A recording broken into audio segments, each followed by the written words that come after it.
ইলিশ মাছ থাকলে আর কিছুই লাগে না। আজ রান্না করেছি মজাদার ইলিশ মাছের দো পেঁয়াজা। এই রেসিপিতে একবার ইলিশ মাছ রান্না করে খেলে মুখে স্বাদ লেগে থাকবে।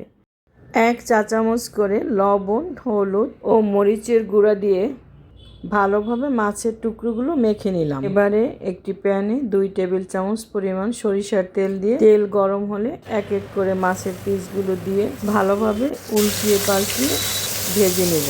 এই টুকরোগুলো ভাজা হলে মাছ তুলে নিয়ে একই প্যানে আলুর টুকরোগুলো ভেজে নেব। তো মাছ ভাজা হয়েছে, এবারে মাছগুলো তুলে রেখে দিচ্ছি। এবারে আলুর টুকরোগুলো একইভাবে উল্টিয়ে পাল্টিয়ে ভেজে নেব। তো আলুগুলো ভাজা হয়েছে, এবার আমি অন্য একটি প্যানে 2 টেবিল চামচ সরিষার তেল দিয়ে 1 বাটি পেঁয়াজ কুচি দিয়ে একটু ভেজে নিয়ে 4 টেবিল চামচ পেঁয়াজ বাটা, 1 চা চামচ করে রসুন, আদা ও জিরা বাটা দিলাম, 2 চা চামচ শুকনা মরিচ গুঁড়া, 1 চা চামচ হলুদের গুঁড়া দিয়ে মাছ ভাজা অবশিষ্ট তেলটাও দিয়ে দিলাম। এবারে ভালোভাবে মশলা কষিয়ে নেব।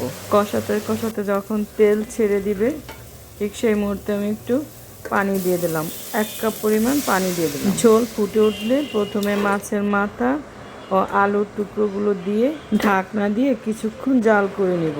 3-4 মিনিট জাল দিয়ে মাছের টুকরোগুলো দিয়ে ঝোল টেনে আসলে নামিয়ে নিলাম। ইলিশের দো পেঁয়াজা কেমন হয়েছে কমেন্টে জানাবেন।